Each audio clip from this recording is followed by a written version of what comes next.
Bom dia, comunidade Macapaba. Estamos aqui reunidos para esse encontro com vocês. Ontem fizemos um encontro com a comunidade de Mucajá. Deu muito certo. Na verdade, ontem foi uma audiência pública, a primeira audiência pública digital do estado do Amapá. E a gente contou com a participação dos representantes da comunidade. Da mesma forma que iremos fazer agora, e através também da transmissão ao vivo do Facebook da Defensoria Pública e também da transmissão pela Rádio Comunitária de Macapaba. Meu nome é Luma, eu sou defensora pública do estado do Amapá, mas neste momento aqui eu estou como uma mediadora deste encontro que estamos tendo e contamos com participação de diversos órgãos públicos e também de um médico para trazer mais tecnicidade para esse debate. Então, representando a área médica, a gente está com o Anderson Bortocello. Muito obrigado, Anderson, por aceitar esse convite, por trazer esses conhecimentos técnicos que a gente felizmente não tem. A gente pode estudar o máximo que for, mas a nossa área é mais a questão do direito em si, a questão social. Então, vai ser importantíssima a sua presença a sua presença aqui com a gente para trazer esse conhecimento, não só para nós que estamos aqui participando, mas para todo mundo que está assistindo via Facebook e na rádio comunitária.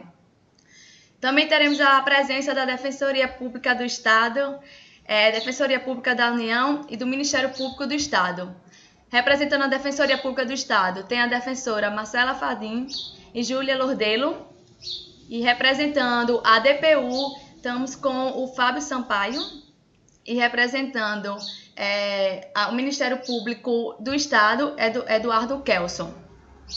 Todos que estão aqui presentes fazem parte também do grupo interinstitucional que foi criado com os órgãos públicos, né? O DPE, DPU, MP, tem o MPT também e tem o MPF, e que é justamente para atuar no combate à Covid, um grupo extraordinário criado para este momento de crise que estamos vivenciando. Então, como vai ocorrer? Foram enviadas algumas perguntas pela comunidade e aí iremos direcionar essas perguntas para cada um daqui presente. O máximo de tempo para a resposta serão 4 minutos e teremos também um intervalo, caso alguém queira fazer algum complemento, apresentar alguma dúvida, será o tempo de 2 minutos. E aí, quando vocês estiverem respondendo, eu vou ficar controlando isso e avisando se o tempo passar, certo? Para dar o início a esse debate, agradeci a Anderson, mas também agradeço a Defensoria Pública do Estado, da União e o Ministério Público por estarem aqui presentes para trazer essa democracia do conhecimento para a comunidade, tirar essas dúvidas. É muita informação, todo dia notícias novas, então é importante estar bem informado, importante combater as fake news. Então, muito obrigada pela presença de todos vocês e da comunidade por terem aceitado a gente, essa aliança que fizemos com a comunidade de Macapaba para levar o conhecimento para vocês, mas também aprender com vocês, com todas essas dúvidas que vocês estão.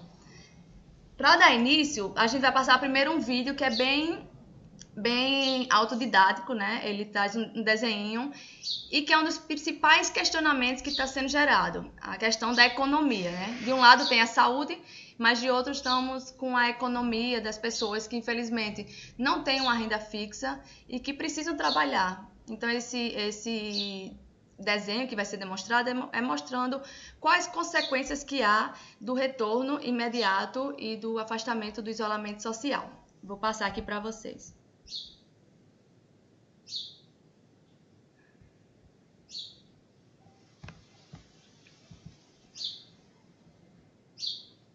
O coronavírus e a economia.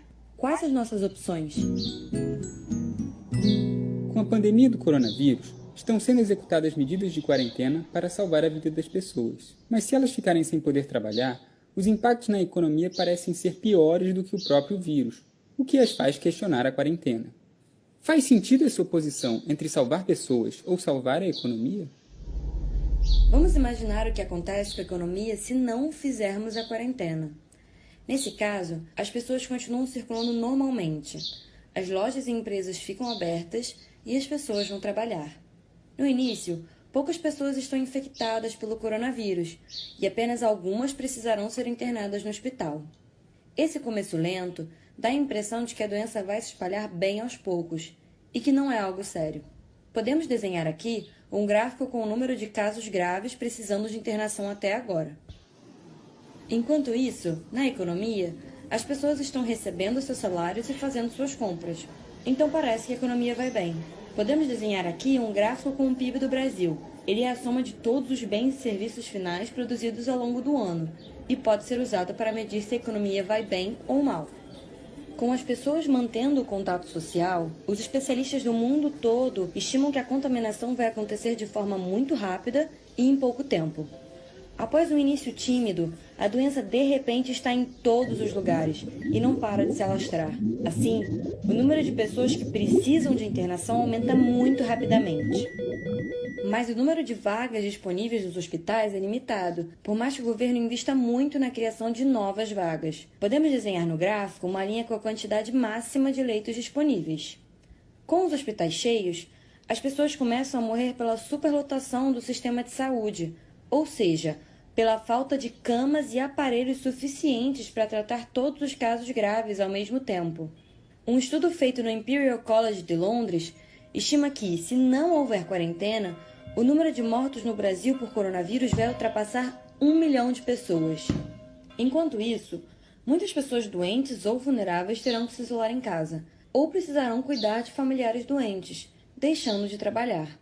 Nessa situação, a maioria da população terá que economizar dinheiro e reduzir suas compras. Com a redução das vendas, muitas empresas vão ter prejuízos ou falir, e com isso seus funcionários perderão seus empregos. Sem salário, essas pessoas não conseguem comprar comida, remédios, pagar as contas, etc. Isso causa um efeito bola de neve, com a economia afundando cada vez mais. Esse cenário é muito complicado e leva ao caos social, com saques aos supermercados e pânico generalizado. A partir daí, não dá para imaginar o que vai acontecer se o Estado continuar escolhendo não decretar a quarentena. A verdade é que nenhum país se omitiu desse jeito até agora. Passado o pico de contágio, a previsão é de que as pessoas vão se recuperando da doença ou falecendo pela falta de internação hospitalar, e o número de casos graves eventualmente cai. Mas a consequência disso foram muitas mortes em vão, uma instabilidade social muito grande e um colapso econômico. Ou seja, não dá para salvar a economia deixando as pessoas morrerem.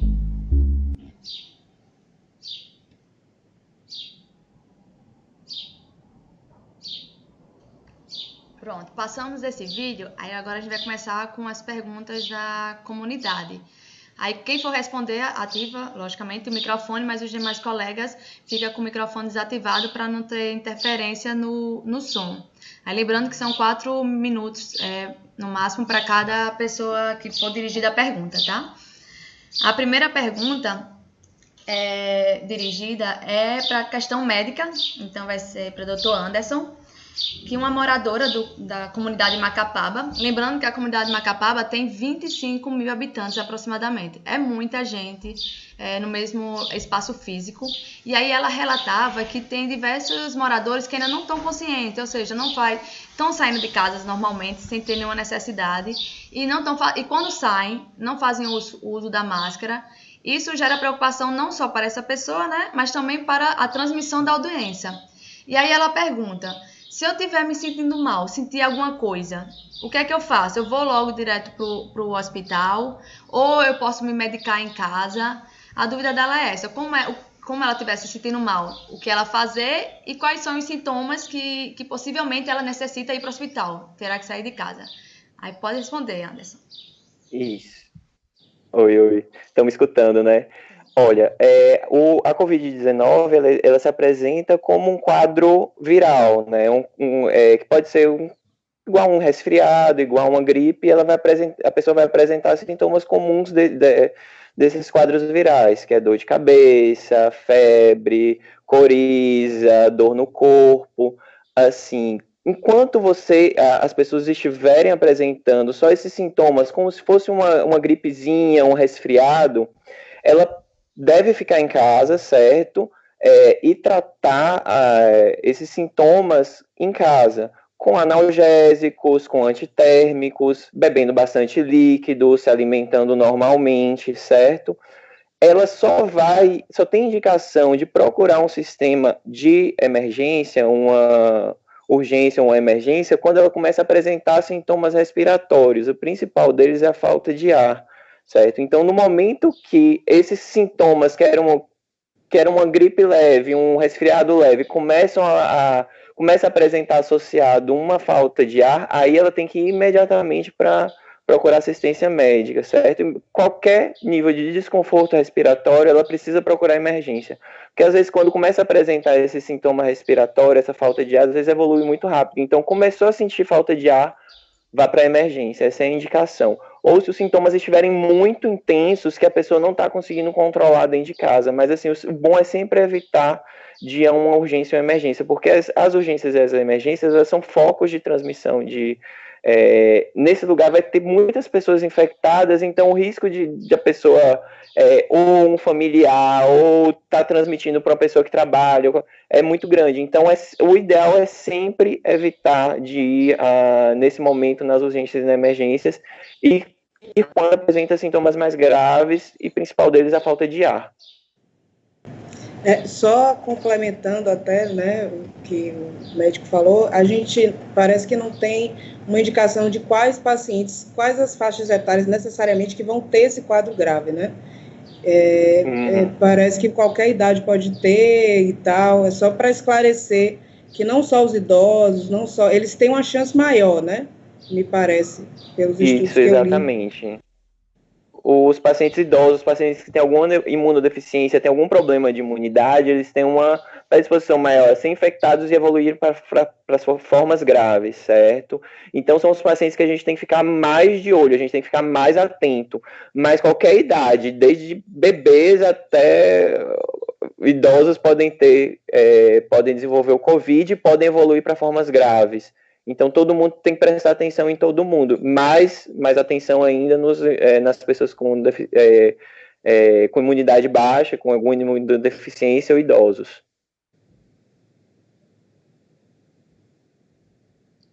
Muito obrigada, Anderson, pela explicação. Inclusive, sobre essa pergunta, no final de toda a transmissão, a gente passa um vídeo, que é um vídeo também curtinho, que ele explicando como é a Covid no corpo, como são os sintomas e quando é a necessidade de ir ou não ao hospital. Então, além, para complementar essa sua resposta, que foi ótima também, mas no final também iremos passar um vídeo específico sobre isso. A próxima pergunta será para o Ministério Público do Estado. Muito obrigada, Dr. Kelson, por estar aqui presente, representando o Ministério Público. E a pergunta é: uma pessoa da comunidade relatou que ela acredita, né? Ela vai para locais necessários como supermercados, farmácias, e ao entrar nesses locais estão sendo passado álcool em gel na mão dos clientes para entrar e para sair. Mas tanto ela relatou, como acha, né, pela consistência, como também outros moradores que pelo cheiro e pela própria consistência acreditam não ser álcool gel, ou então que é um álcool gel bem mais ralo, como se tivesse diluído. E a dúvida dela é essa preocupação de não estar com a falsa crença de que está sendo protegida, entendeu? Mas na prática não está sendo. Aí a dúvida dessa moradora é o que fazer neste caso de uma suposta adulteração do álcool em gel. Bem, boa tarde a todos que nos ouvem, a todos os que participam desse debate. Bom, sempre há em todos os ramos, né, pessoas honestas e pessoas desonestas que podem tentar burlar. Em regra, as fiscalizações elas não têm demonstrado irregularidades nesse sentido. Houve um problema realmente no início da pandemia, no início das medidas de quarentena, mas o problema era que os estabelecimentos não tinham álcool gel, porque estava realmente faltando. Aqui em Macapá nós tivemos problema de sobrepreço, foram ajuizadas ações civis públicas por parte dos órgãos competentes, o Ministério Público do Direito do Consumidor ajuizou algumas, e sempre que a gente detectou que o comerciante estava se aproveitando daquela situação para levar algum tipo de vantagem, a gente atuou ali, não só o Ministério Público, como também a Defensoria Pública. É preciso que a população entenda que há dois tipos de álcool, né? Nós temos o álcool em gel e temos o álcool mais líquido. As autoridades médicas eles indicam que o percentual de álcool eficiente para combater o coronavírus é 70%. Então, não é só porque o álcool é líquido que ele não tem eficiência. Ele pode ser um álcool líquido, mas 70% está ok. Ele também pode ser um álcool gel, que a depender da marca, ele tem consistência diferente. Eu mesmo, a gente já está reabastecido o mercado aqui em Macapá de álcool gel. Ontem eu comprei álcool gel e a marca que eu comprei, ela até um ouvinte aqui, um morador, mandou essa dúvida, deixava a mão um pouco pegajosa, estava desconfiado que estavam ali adulterando a fórmula por causa dessa consistência. Mas isso varia de marca para marca. Agora, se realmente o consumidor ele tem uma dúvida fundada, ele acha que aquilo ali não é álcool gel, ele tem todo o direito de perguntar ao comerciante, pedir para ele mostrar a embalagem, de onde ele tirou aquilo, ou, em último caso, acionar os órgãos competentes. No final, a gente vai deixar os telefones aqui à disposição, mas isso é um direito do consumidor. E é um dever do comerciante esclarecer ali qualquer dúvida nesse sentido. Mas eu queria tranquilizar a população que, em regra, nós não estamos detectando esse tipo de fraude. Cheiro ou consistência ou viscosidade do álcool gel não indicam por si só que ele não tem a necessária eficácia no combate ao vírus. Vou até aqui, complementando a resposta do colega do Ministério Público, eu tenho, por exemplo, aqui na minha casa, eu tenho um álcool líquido, né, que ele está escrito aqui, aí quando você olha, está escrito aqui, acho que 70%, ele tem que ter esse negócio. Eu tenho também um outro aqui, que é mais viscoso, e ele também tem o link aqui, é uma informação que tem sempre que ter escrito 70%, tá vendo? Então, todos eles, e esse daqui já é um pouco mais viscoso, né? Digamos assim. Aí ele já é diferente do líquido. Então, mas ele tem a informaçãozinha, né? Então, é importante que a informação tenha, né? E pedir esses esclarecimentos. Só para demonstrar para a população ver que os dois podem ser 70%.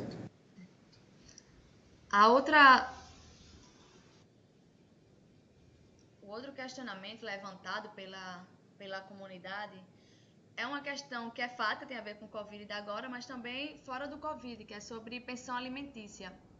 Muitos estão questionando o pagamento da pensão alimentícia durante esse período, tanto pela parte de quem está dando o alimento, né, quem tem a obrigação de fazer e de pagar, como também por quem recebe. Eles questionam se está suspenso, se não é necessário pagar agora, ou então também questionam se não está suspenso, se há obrigação, quem eles podem procurar, já que está todo mundo em teletrabalho, como é que eles podem buscar essa assistência?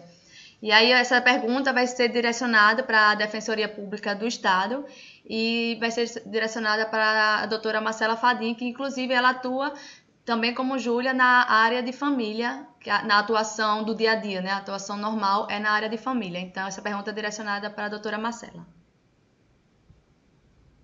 Boa tarde a todos. É importante esclarecer que as pensões alimentícias não estão suspensas, até mesmo porque as crianças precisam se alimentar nesse período, né? O que ocorreu? Teve uma decisão do Tribunal de Justiça daqui, seguindo até uma decisão do STJ, e até do CNJ teve uma resolução orientando que não fosse feito as prisões de pensões alimentícias durante a pandemia. Isso para evitar o contágio, é uma forma de resguardar aqueles que pagam. Eu sempre falo para as minhas mãezinhas que, na verdade, o que a gente quer é que a pessoa pague em dia, né? A gente não quer que ele vá preso, o que a gente quer é ver a obrigação satisfeita. A prisão é só uma forma para que isso seja alcançada, né? Que muitas vezes, quando sai um mandado de prisão, as pessoas não pagam, a gente tem muitos casos assim. Mas durante esse momento da pandemia, não está sendo possível realizar essas prisões. No entanto, Está sendo possível cadastrar o nome da pessoa no SPC, como a gente sempre fez. Está sendo possível mandar ofício para o órgão empregador para descontar direto da folha de pagamento. E o sistema de justiça, ele está funcionando normalmente, assim, tanto o judiciário está em teletrabalho, como a defensoria pública. A gente não está fazendo atendimento presencial justamente porque a gente é a favor do isolamento, então, para que as pessoas não saiam de casa para buscar a defensoria. Então, o que a gente fez? Todo mundo que está trabalhando está tendo o telefone dos núcleos. Na família, se você precisa entrar com um processo, você vai ligar para o 98402 4418. 98402 4418. Mas aí, se você já tem algum processo em curso e quer saber como vai funcionar, cada defensor está com o seu telefone para o teletrabalho. Na primeira vara de família, é o 9840 35212. Na segunda vara de família, é o 98 801 7848. A terceira e quarta vara de família está com o telefone 99202 9066.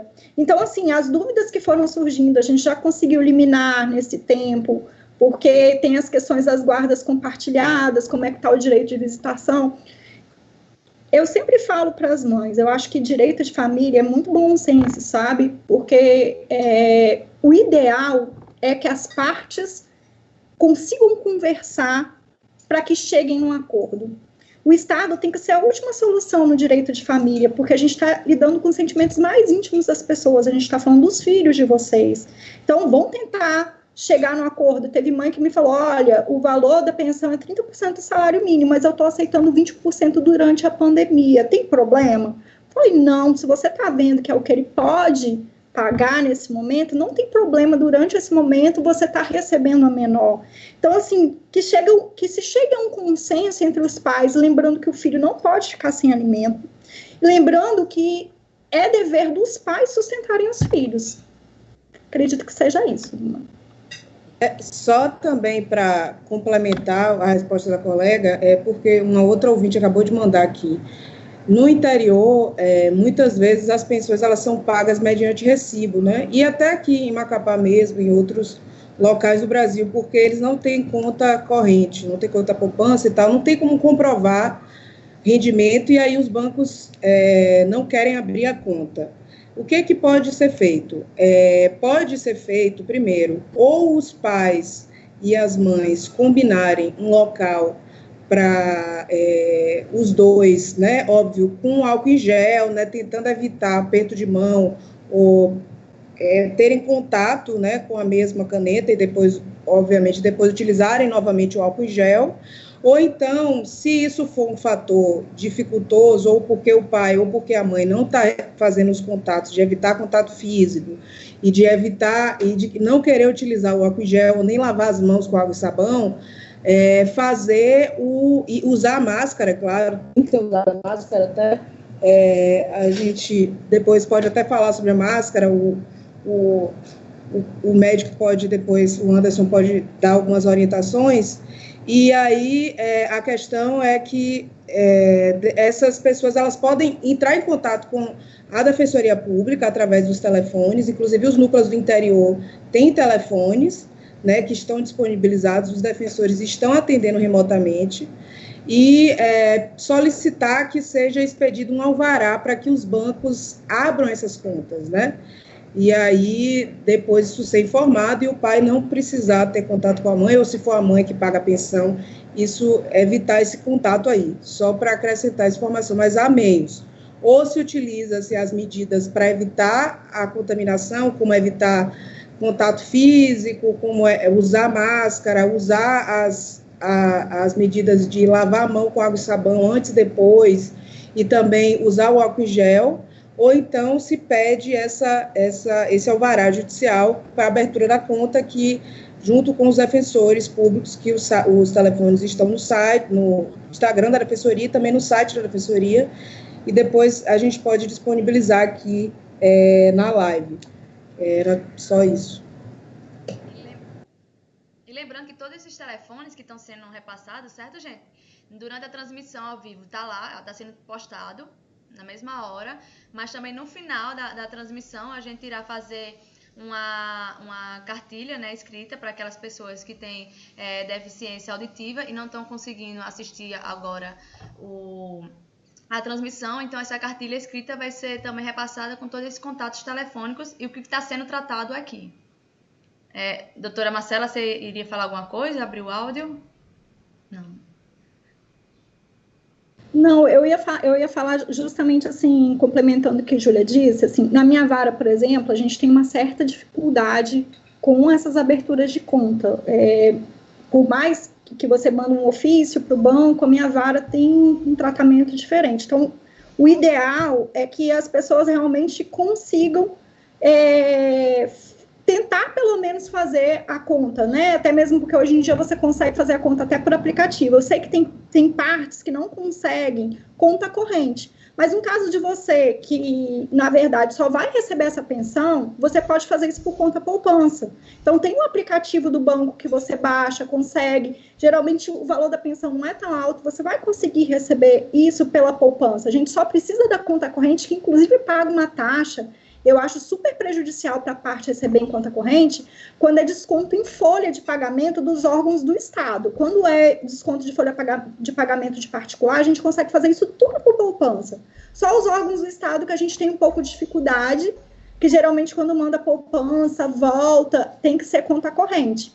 E assim, quem paga tem o dever de comprovar que pagou, mas existem várias formas de você comprovar que você pagou. Você pode comprovar que pagou mandando uma mensagem por WhatsApp e a pessoa respondendo.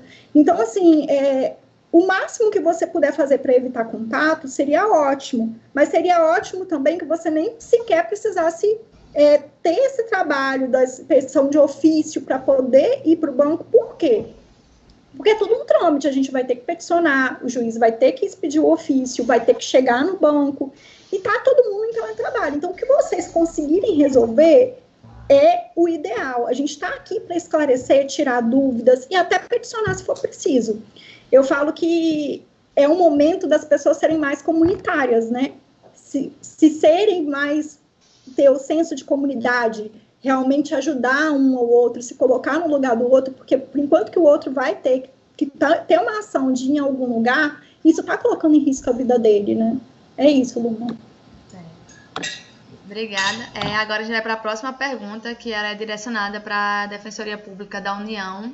E é uma pergunta que teve ontem também na comunidade que fizemos a transmissão, pois é algo que é de interesse de todos, a questão financeira, infelizmente. Como já foi dito, muitas pessoas não têm a oportunidade de ficar só em casa porque não tem outra renda, e é por isso que é imprescindível o poder público dar essas assistências. E aí é que entram os auxílios assistenciais emergenciais, que no âmbito da União, né, tá sendo fornecido pela Caixa Econômica, e na mídia está sendo altamente divulgado vários empecilhos que estão ocorrendo de várias pessoas terem que se dirigir à Caixa Econômica física, formando filas quilométricas para conseguir ter informações sobre se recebeu ou não o auxílio, como retirar. E aí um morador perguntou se é necessário ele ir para a Caixa Econômica, para a Caixa Econômica Estabelecimento Local Físico, ou se ele pode resolver tudo pela internet. E se há também além do site, né, além do site oficial, se também existe algum telefone que ele possa entrar em contato para evitar sair de casa atrás desse auxílio da União.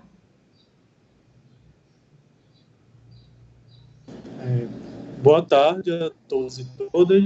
Eu me chamo Fábio Sampaio, sou defensor público federal aí na unidade em Macapá. E respondendo essa pergunta, não é necessário você comparecer pessoalmente, presencialmente a uma agência da Caixa. É muito importante que a gente só compareça presencialmente em caso de extrema necessidade. Vamos tentar conseguir resolver essas coisas digitalmente por meio do telefone, do aplicativo que é fornecido pela Caixa. Então, a gente baixa lá aquele aplicativo do Caixa, do auxílio emergencial. Tem um aplicativo Caixa Tem, que é justamente para as pessoas que conseguiram esse auxílio por meio da conta Poupança Social ou Poupança Digital, conseguir fazer essa transferência para uma conta de outro banco ou seja na titularidade do seu CPF ou do CPF de algum outro integrante da sua família, isso é possível fazer também. É possível pagar boletos por meio desse aplicativo também, Caixa Tem. E é importante também informar que se você transferir para outro banco, sem ser a Caixa Econômica, bem como caso você queira indicar o banco quando você for cadastrar para receber o auxílio emergencial, houve um acordo que esse dinheiro ele não pode ser utilizado para amortização de dívidas, né? Você não pode, o banco não pode usar esse dinheiro para poder compensar qualquer dívida sua. Então, você pode informar essa conta de outro banco que você tenha e sacar um terminal de autoatendimento, enfim, conforme você saca normalmente. O atendimento presencial e físico às caixas, é importante que as pessoas vão só para realizar o saque sem o cartão. As pessoas que não têm o cartão, que abriu a poupança digital automaticamente, aí vai lá, verifica o calendário de pagamento que foi informado pela Caixa, que todo mundo já sabe, noticiados pelos jornais. Dia 5 de maio agora vai ser paga a última parcela, né, para os nascidos em novembro e dezembro. Então, vocês vão lá e realizam esse saque presencialmente com um documento de identificação e o código de verificação, né, que é enviado pelo aplicativo. Mas vamos tentar conversar com algum parente, alguém que tem mais facilidade em mexer no celular, em mexer no site. Também é possível fazer isso pelo site que a Caixa fornece. E é importante dizer também que se aparece lá dados inconclusivos, que é uma coisa muito comum. Apareceu um caso para mim, por exemplo, que o assistido colocou que é chefe de família, mas ele não tinha informado os integrantes da família. Então, o aplicativo ele não reconhece essa informação e acaba dando dados inconclusivos. Você pode reenviar, refazer esse cadastro e, inclusive, pode fornecer o número da conta novamente. Se você não tinha fornecido, queria poupança digital e agora você, não tenho essa conta para receber, você pode fornecer o número dessa conta para receber via essa conta e não precisar fazer esse saque presencial. E se o seu benefício foi indeferido, ou está muito tempo em análise, também existe essa possibilidade no aplicativo e no site, você vê lá em análise. É importante também tentar ligar para o 111 da Caixa. Já peguei casos assim também, que aparecem em análise, mas pelo 111 você consegue saber se foi deferido ou indeferido. Mas se permanecer esse indeferimento, pode procurar a Defensoria Pública da União, que eu vou informar os dados telefônicos aqui agora. A gente está atendendo remotamente, porque também estamos respeitando o isolamento social. O número é o seguinte, o 98415-8902 e o 98415-8871. São esses dois números que a gente está atendendo e envia toda a documentação via e-mail da DPU, que é a dpu.ap@dpu.gov.br, dpu.ap@dpu.gov.br.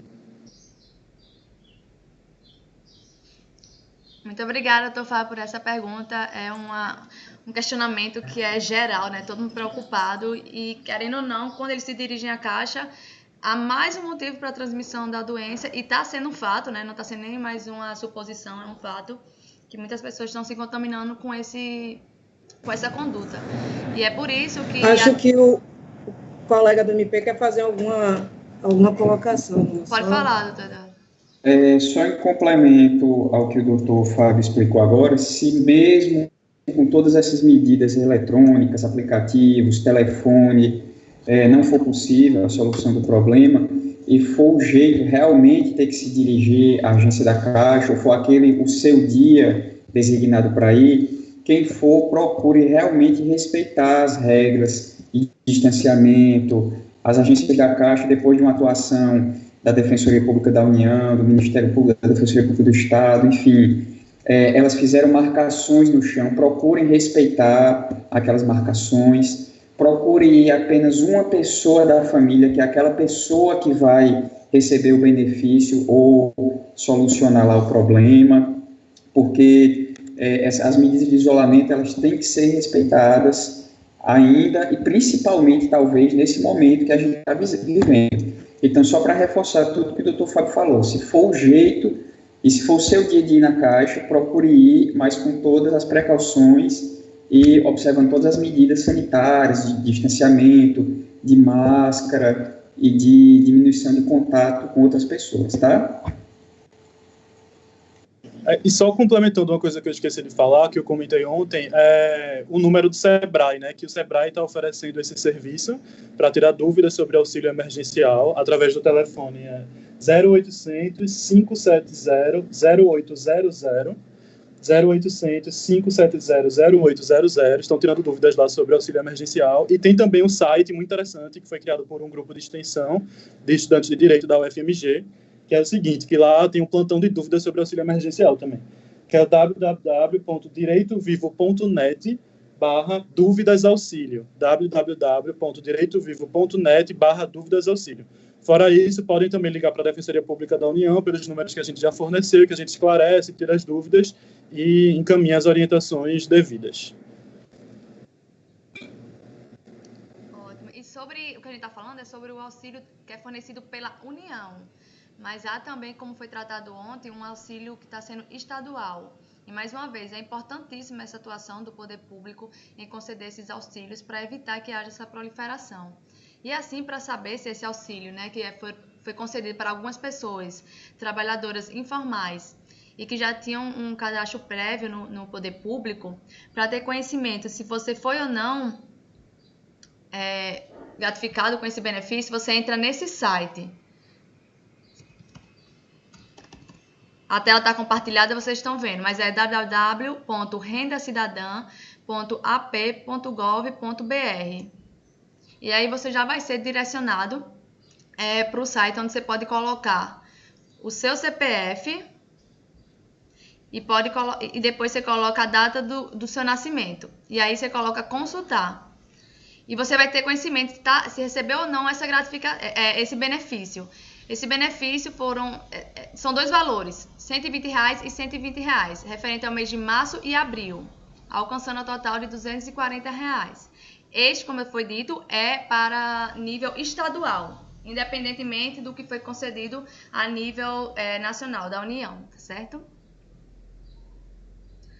A próxima pergunta vai ser direcionado, é algo que ocorreu hoje, né, na comunidade de Macapaba. Infelizmente, a gente sabe, se não tivesse as medidas de isolamento que está tentando se fazer, né, embora ainda algumas pessoas não se conscientizaram da sua importância, vai chegar um momento que vai ter a lotação dos hospitais, que pode, todos os órgãos públicos, Defensoria Pública e Ministério Público, ajuizar ações, pedir que o Judiciário conceda o tratamento no hospital. O Judiciário vai conceder esse tratamento, vai ter uma decisão, mas chegar lá no hospital, o hospital não vai cumprir. E não vai cumprir porque não tem local para cumprimento, não tem leito disponível. Isso é uma realidade que já está muito próxima e que pode acontecer na cidade de Macapá e no estado do Amapá. E aí algumas pessoas perguntaram, né? Se ocorrer de ter falecimento em casa, quem é que elas podem procurar? O que elas podem fazer? Se tiver alguém no estado também muito grave já de saúde dentro de casa e que não tenha disponibilidade de ser levada a um hospital, o que elas podem fazer? E aí eu abro a resposta para a doutora Júlia Lordelo. Obrigada, Luma. Assim, para os ouvintes, essa pergunta é uma pergunta de múltiplas, até abro para o médico depois, Anderson, se ele quiser fazer alguma, depois que eu pontuar as questões jurídicas. Primeiro, principal, a gente verificar que isso pode passar a ser mais frequente na cidade de Macapá, especificamente, em todos os locais em que houver uma sobrecarga do sistema de saúde, principalmente pela falta de leitos. O que isso significa? Como o médico falou, pode haver sintomas graves, e hoje a gente não tem ainda um dado seguro sobre quais são as pessoas que vão ter esses sintomas graves. Tem pessoas que estão mais suscetíveis e outras menos, mas qualquer idade pode ter. Então, como a gente não sabe quem pode ficar ou não grave, existem essas pessoas, elas vão precisar além de respiradores, elas vão precisar que esses leitos estejam habilitados. O que são leitos habilitados? São leitos que permitem, que tem uma equipe médica preparada para isso, além do respirador, além da maca, além da estrutura física, com distanciamento, de acordo com o que a OMS diz, para que as pessoas não fiquem uma contaminando as outras. Além disso, essas pessoas, em regra, ficam internadas de 2 a 3 semanas. Depois essa informação pode ser complementada. Significa isso que essas pessoas, durante essas 2 ou 3 semanas, como a gente já está aqui no estado do Amapá, especificamente em Macapá, perto dos 95%, né? Temos até um gráfico de ontem que a gente transmitiu na live, não sei se a Luma consegue colocar compartilhado na tela, que é só da rede pública, da rede privada, né? Então, a rede pública não nos passou esses dados, porque aqui no estado do Amapá existe uma certa dificuldade do poder público em instalar uma central de regulação. A central de regulação é importante para se saber quantos leitos existem no estado, tanto na rede pública quanto na rede privada, né? Para você saber manejar e saber, olha, a gente tem uma possibilidade de atender tantas pessoas, tem X pessoas, até para poder transmitir, até deslocar pacientes de um local por outro, onde está mais superfaturado, para evitar que muitas pessoas vão no local e aí não tenham esse leito para serem atendidos e morrerem. Então, é preciso essas indicações, né, até demonstram como está quase perto do esgotamento, que podem acontecer das pessoas irem aos locais e não terem UTIs e serem retornados para casa. E já ouvimos relatos de Manaus em que algumas pessoas foram retornadas para casa e morreram, infelizmente, dentro de casa. Pode ter sido o caso dessa senhora, né, que nos foi relatado, que teria acontecido hoje. Só que o órgão que é especializado para fazer essa remoção do corpo, tem que ser acionado, é a Superintendência de Vigilância Sanitária, certo? Que tem um serviço chamado Serviço de Verificação de Óbito, que foi determinada a criação aqui no estado do Amapá, e esse telefone da Superintendência de Vigilância Sanitária, nós vamos depois passar ao final, né? Não sei se é possível passar agora logo, mas está no site do governo do estado, e tem um DISC que vocês podem ligar e solicitar, informar, olha, tem uma pessoa que faleceu, provavelmente é Covid, então todos saem da casa, os que tiveram contato com ela precisam ficar naquela situação de isolamento, até para não contaminar outros moradores, e o corpo tem que ser removido por profissionais que estejam nessa possibilidade de situação. Como está sendo compartilhado agora na tela, desde o dia 28 de abril, o estado, a região norte, passou a ser o epicentro da Covid-19 no Brasil, passando São Paulo. E o Amapá está em 6º lugar na taxa de letalidade, o Amazonas está em 1º lugar, tem mais mortes do país, e o Amapá está em 2º lugar em taxa de contaminação, porque nós confirmamos os casos um pouco depois. Esse gráfico aí é de ontem, né? É um site que ele atualiza a todo momento os casos. O gráfico à sua direita, é o gráfico verde, ele fala dos casos confirmados. Você vê o Amazonas em 1º lugar, com uma taxa de 138 confirmados a cada 100 mil, lembrando que só são confirmados porque só são submetidos a teste os casos graves, né? Como o médico falou, o Brasil só tem feito a testagem daqueles que vão à rede de saúde, que são 5% em regra, que são os casos graves. Então, só estamos testando, em regra, no Brasil, as pessoas que vão lá, que são, em regra, os que estão com síndrome respiratória. E no Amapá, já embaixo, tem 100 pessoas confirmadas, lembrando que só os que foram submetidos a teste já deram 100, a cada 100 mil habitantes. E, há 20 dias atrás, esse índice, ou seja, no dia 9 de abril, era de 19,3 pessoas a cada 100 mil habitantes. E o Amazonas era 23 nesse mesmo dia, 9 de abril. Hoje já são 138. E a gente vê lá na curva de letalidade, ou seja, de mortes, que é a curva à sua esquerda, azul, que o Amazonas está em 1º lugar nas mortes. A gente não quer que aqui no Amapá, especificamente na cidade de Macapá, que hoje está com 170 confirmados a cada 100 mil habitantes, tem um gráfico, inclusive, que está, se você puder botar, Luma, ele está na parte lá do que está disponível no site da Prefeitura de Macapá. Depois a gente vai botar esse site à disposição, macapá.ap.gov.br ou gov.ap.br /coronavírus/painel. Eu acredito que é esse o nome. E aí, aproxima um pouquinho para mim, Luma, por favor. No dia, tem lá as datas, né? Quando confirmou cada um. Você vê que a curva está crescente e no último, agora já estamos em 170 na cidade de Macapá. É uma taxa muito grande, maior que a do Amazonas, que é 138, maior que Manaus, que é hoje o local onde as pessoas estão mais morrendo. Então, o fato dessa senhora ter falecido pode significar que tem havido uma subnotificação e que outros casos podem estar acontecendo. Então, aconteceu isso, peça que as pessoas que moram com ela, que tiveram contato com ela, evitem o contato com os demais, tentem o isolamento e busquem a rede de saúde para verificar, pedirem a testagem. Se não for feita a testagem, tentar o plantão da Defensoria Pública, ou o núcleo civil da Defensoria, ou o Ministério Público do Estado, né, que tem um DISC também para situações de Covid. Depois o doutor Kelson pode nos fornecer e a gente coloca na live depois do final, para que obrigar as entidades a testarem essas pessoas, né? Então, e chamar a vigilância sanitária para fazer a retirada desse corpo. Era só essa informação, não sei se o médico vai querer complementar.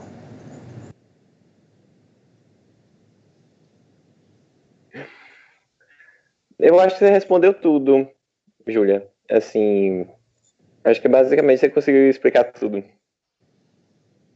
Então, vamos lá, dando continuidade. A gente acaba ficando um pouco médico, né, nessas horas, de tantas informações que a gente recebe e trabalhando estreitamente com os órgãos de saúde, a gente acaba pegando alguns dados, né? Mas essa necessidade dessa transparência desse evento é exatamente para isso, né? Porque eu acho que a população não consegue interpretar os dados e nem tem acesso a eles. Vamos lá, então, a próxima pergunta. A próxima pergunta, na verdade, é uma reclamação pública que está sendo feita. Como foi dito, as políticas públicas são imprescindíveis para esse momento, para a gente conseguir sair bem, tanto no índice da saúde, mas também como na economia. E aí, um morador de Macapaba, ele reclamava especialmente sobre a Secretaria de Inclusão e Mobilização Social, o CIMS, que eles estão já faz um longo tempo, né? Não é só de agora, mas já faz um longo tempo que eles não têm mais os olhos, os CIMS não olham mais para a comunidade de Macapaba. E agora, com o Covid, isso se agravou ainda mais. Então, eles trazem essa reclamação e demandam o que é que eles podem fazer para que haja políticas públicas, especialmente para essa comunidade. E essa pergunta é dirigida para o representante do Ministério Público. Bem, boa tarde de novo a todos. Quem sente a falta de políticas públicas nesse momento, na verdade não é de agora, pelo que foi reportado já faz um tempo que a CIMS não comparece lá, pode se dirigir ao Ministério Público, porque nós temos lá também alguns setores que podem fazer o atendimento, suprir essa omissão do Estado. Acho que todos conhecem o programa MP Comunitário, com Vilas Boas, que tem ido muito ao Macapaba, ao Mucajá, e, paralelamente, formular uma reclamação, uma denúncia lá, para que a gente possa provocar. Eu não posso falar agora pelo cronograma de visitação aos habitacionais por parte da CIMS, mas a gente tem sim a atribuição de provocar, de oficiar o governo, de pedir que o governo mostre quais são as políticas públicas que são realizadas lá, qual o cronograma de visitação, para que dê ciência, ou eventualmente até para que inclua o Macapaba nesse tipo de política pública. Lembrando que o Ministério Público, a Defensoria Pública do Estado ou da União, nós não somos executores de políticas públicas, mas somos sim indutores. Nós podemos, a partir do momento que a população traz essa notícia para a gente, de que há uma omissão do Estado em determinado setor, a gente não pode executar a política pública diretamente, mas a gente pode sim provocar o gestor, questionar, enviar ofício. Por exemplo, essa demanda que foi feita agora, uma certa ausência da CIMS, que já vem se prolongando no tempo, que não tem feito mais nenhuma medida lá. A partir dessa notícia que eu acabei de receber, eu já posso e já vou fazer, já digo para vocês, um ofício questionando a CIMS, do porquê, se há um outro tipo de planejamento, se há uma atuação em outros habitacionais e vai retornar para o Macapaba, porque até então, assim, tinha políticas públicas no Macapaba. O município ainda tem, até onde a gente sabe também, e nunca chegou informação de que tem deixado, mas chega agora de que a CIMS está omissa. Então, a gente vai provocar esse tipo de questionamento. Eu vou deixar também um telefone aqui, o Ministério Público, especificamente nessa parte, fica lá na Zona Norte, que é o Complexo Cidadão, mas a gente está atendendo nessa pandemia também por teletrabalho. Quem precisar pode... Eu vou deixar aqui o telefone no final, estou procurando agora. Vou deixar o telefone do direito do consumidor para a questão do álcool gel e deixo o telefone também nessa questão das políticas públicas. Mas é isso, a gente não pode executar realmente as políticas públicas da CIMS, mas a gente vai questionar o porquê da omissão e, de certa forma, também até, a depender da reclamação, se for uma reclamação específica, a gente pode tentar resolver através do programa MP comunitário, outros tipos de programas que a gente tem lá também, certo? Certo, obrigada, Eduardo. Sobre isso, o Ministério Público, como disse, né, eles podem ir atrás da CIMS e pedir manifestações. Isso a Defensoria Pública também pode fazer, como outros órgãos públicos. Mas é importantíssimo que a sociedade também tenha consciência de que foram eles que votaram, que elegeram, e que eles podem exigir durante ainda toda a vida política, né, dos gestores, medidas a serem tomadas. A gente, enquanto instituições públicas, também fazemos isso, mas não se excluem, são complementos. E aí o que pode ocorrer? Podem ser feitos abaixo-assinados e quem não tiver conhecimento, não conseguir assinar, a digital, isso vale como a assinatura da pessoa. É tão importante quanto. É uma forma de manifestação. Então, a sociedade também, e neste caso Macapaba, pode se reunir e conscientemente, em conjunto, fazer um abaixo-assinado, dizer que vocês precisam ter os olhos voltados para vocês novamente e pedir que sejam tomadas medidas. Certo? Então, lembrando que são atitudes que se complementam, elas não se excluem. A próxima... Isso, só complementando, eu encontrei aqui o telefone, vou deixar agora, mas no final a gente vai deixar também, mas quem quiser já anotar para reclamar alguma omissão do poder público, de alguma política pública específica lá no Conjunto Macapaba, pode ligar para o 981 18 5451. Vou repetir, 981 18 5451. E a gente trabalha de ofício também, ou seja, a gente vai lá, verifica a situação e abre, mas a gente precisa que a população não deixe de denunciar. Sempre que verificar uma omissão, procure os órgãos competentes, porque apesar de nós termos governador, presidente e prefeito, a população tem que se conscientizar que vocês são os titulares do poder. O poder, no sentido de poder público, pertence a vocês. Então, vocês têm, como a colega acabou de mencionar, também mecanismos para fazer valer a voz de vocês. E um desses mecanismos é justamente provocar a atuação dos órgãos competentes também, certo? Pronto. Vamos para a próxima pergunta. A gente já está na última rodada de perguntas, certo, gente? E a próxima será para a Defensoria Pública da União, em relação aos benefícios assistenciais, auxílios que as pessoas estavam recebendo antes e que, porventura, não estão mais recebendo agora. E aí eles questionam se isso é em decorrência da Covid ou se não, se está sendo alguma coisa específica daquela pessoa que o benefício foi suspenso e o que eles podem fazer para ter a retomada desses benefícios e os auxílios que são pagos pelo INSS. O doutor Fábio pode falar pela DPU. Ok. Não, pessoal, não é em decorrência da Covid, e ao menos não é para ser, né? Teve uma portaria agora, em 2020, que adiou por 120 dias a suspensão dos benefícios assistenciais por parte do INSS. Então, justamente por conta da pandemia, a autarquia, né, previdenciária, o INSS, não está procedendo à suspensão desses benefícios. Mas se seu benefício for suspenso, é preciso verificar exatamente o motivo pelo qual ele foi suspenso. Então é importante ligar para o 135 do INSS ou então acessar lá aquele portal do Meu INSS. Tanto pelo aplicativo quanto pelo site vocês podem fazer isso. A maioria de vocês já está acostumado, né, com a senha do Meu INSS. Verificar lá qual é o motivo da suspensão.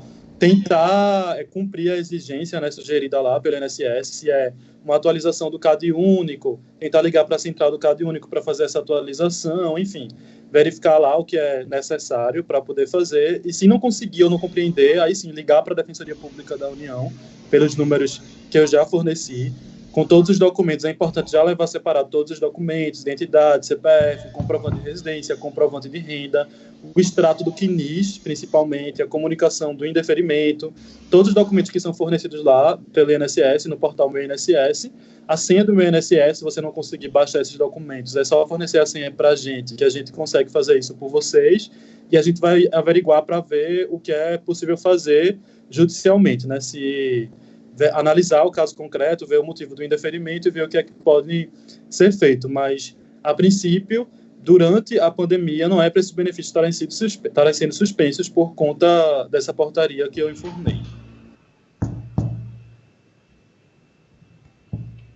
Ótimo, obrigada, doutor Fábio, pelos esclarecimentos.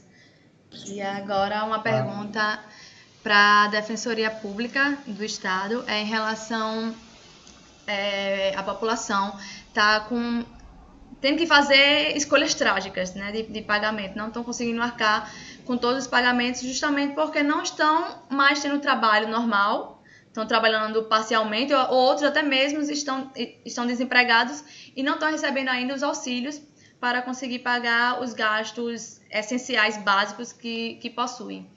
E aí não vão conseguir pagar a conta de energia, conta de água, e eles perguntam: vão suspender minha energia, minha água de casa, se nesse momento da Covid agora eu não fazer esse pagamento? E a pergunta é direcionada à doutora Júlia Lordeiro, da Defensoria Pública. Obrigada, Luma. Eu agradeço também aos ouvintes. Só para esclarecer algumas questões, é importante que a população saiba. Ponto 1, sobre a questão da energia, que seria a CEA, né, a Companhia de Energia do Amapá, a ANEEL, que é a Agência Nacional de Energia Elétrica, né, do Brasil inteiro, ela expediu um ato, uma espécie de ato que regulamenta algumas coisas, logo no início de março, estabelecendo essas questões de medidas até para proteger os trabalhadores, né, das companhias de eletricidade, mas também para evitar o corte de energia elétrica, porque energia elétrica é considerado um direito essencial, porque tem pacientes, tem pessoas que têm tratamentos médicos que precisam fazer em casa, tem pessoas, tem a questão também da conservação da comida, em razão da eletricidade, que é a geladeira. Então, inúmeros fatores podem interferir diretamente no direito à vida, né, relacionados à energia. Vários medicamentos precisam ser conservados em geladeira, também a questão alimentar precisa da conservação, que são aparelhos que são movidos à eletricidade. Em razão disso, a CEA já fez diretamente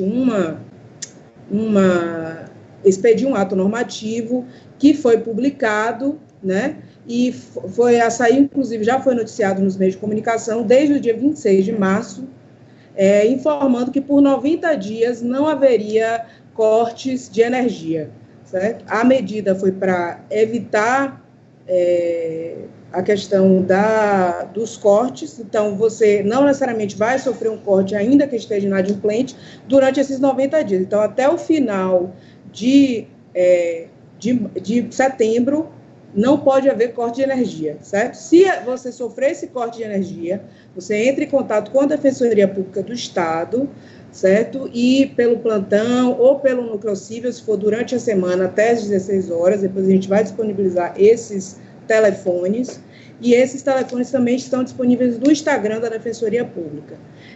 Para além dessa medida, o governo do Estado, o Poder Executivo, ele trouxe uma medida adicional e informou que pagaria 21 mil contas de luz, que são das famílias que eles consideram de baixa renda. Essas famílias de baixa renda são, em regra, as famílias que estão no CAD único, que são exatamente aquelas que, em regra, são as beneficiárias, entrariam dentro daqueles critérios do auxílio emergencial estadual, não é o federal, que é o da Caixa Econômica, são coisas diferentes, certo? E também você pode entrar em contato com o número da SEA, que é o 116, se eventualmente for feito esse corte, aí você fazer uma reclamação e informar que você entra nos critérios e está dentro daquele prazo de 90 dias. Registrar esse protocolo de comunicação dessa violação administrativa perante a SEA e depois levar essas informações até a Defensoria Pública através desse contato telefônico remoto. Lembrando que a gente não está fazendo esses atendimentos. O último ponto é quanto à questão da CAESA, que é a Companhia de Água, né? A CAESA, o governo do estado informou que pagaria, que arcaria com essa, eles chamam de tarifa social, que é o quê? Que são 16 mil famílias que eles estimam que seriam famílias que estariam dentro desse critério também da situação de hipossuficiência econômica, dentro desse CAD único, etc. Então, não poderiam ser cortadas as águas, né? No caso, a água dessas pessoas, porque o governo do estado teria dito que iria se comprometer a arcar com essas contas de água. Então, se eventualmente houver esse corte da sua água, também faça a mesma coisa. Entre em contato com a CAESA, faça um protocolo administrativo informando, olha, não tem sentido isso ter acontecido, porque também nós vamos, e depois leve esses dados para a Defensoria Pública, que nós vamos provocar o Poder Executivo e perguntar, olha, vocês informaram que isso seria pago, que está acontecendo isso, etc. Vamos tomar as medidas extrajudiciais e judiciais para resolver a sua situação. No que diz respeito a outras situações de inadimplemento, é fundamental que se verifique se é um inadimplemento. Eu falo assim de contas de telefonia celular, de mensalidade escolar, se você tem um filho que está numa creche pequena, ainda a gente sabe que existem pessoas que pagam alguns valores, ainda que não sejam creches, digamos assim, formais, né? São estabelecimentos educacionais, você pode tentar negociar diretamente, existem algumas normas já expedidas pelos órgãos de consumidor, de consumo, e pode procurar a promotoria de consumo ou também a Defensoria Pública, através do núcleo civil, enfim, naqueles telefones que nós vamos disponibilizar ao final, para que seja garantido que não haja o seu acionamento por inadimplemento contratual, ou seja, não pagamento, né, nem inscrição no cadastro de inadimplência, etc. É só isso. Só complementando o que a doutora Júlia acabou de falar, quem precisar do Ministério Público na parte de consumidor, tanto nessa questão da energia como na questão lá do álcool, se realmente tiver dúvida de que o álcool não é o adequado, o telefone é o 98111 6009. 98111 6009.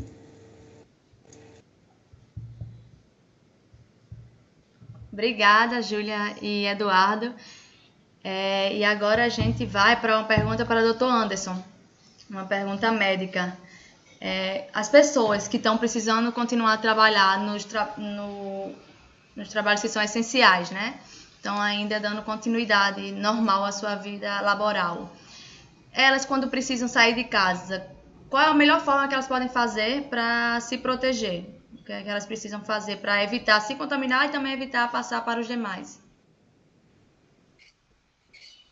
É isso. A primeira coisa é sempre manter o distanciamento entre as pessoas, né? A questão do isolamento social mesmo. Você tentar ficar o máximo distante das pessoas possível, certo? A questão da máscara e do álcool gel é essencial também, né?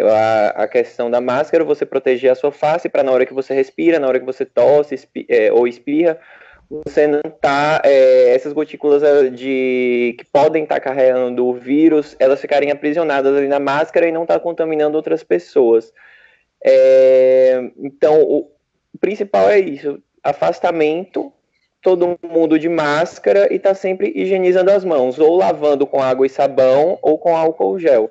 São as medidas que precisam ser feitas, e precisa ser feita para todo mundo, né? Porque no momento que eu uso a máscara, no momento que eu uso o álcool gel, eu estou me protegendo e estou protegendo também as outras pessoas, né? Porque eu posso estar carregando esse vírus, eu posso ser um portador assintomático, por exemplo, e eu não tá transmitindo para essas pessoas. Então tem que ser uma medida coletiva, certo?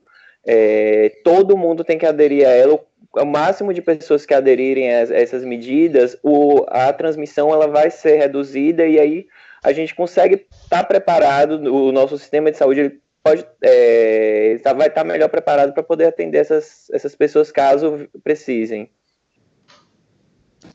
Ô, Luma, lembrando, né, que, na verdade, a máscara, para ser usada tanto tampando o nariz como a boca. Ontem eu precisei ir ao supermercado, eu vi muita gente carregando a máscara na mão, muita gente com a máscara no queixo, né, e assim, a gente tem visto que as pessoas têm ido para a rua sem necessidade. A gente está falando aqui dos casos que realmente a pessoa está tendo que ir, que é obrigada a ir porque está no serviço essencial e tudo mais. Então, assim, você precisou ir à rua, realmente é necessário? Vá, mas tome as precauções.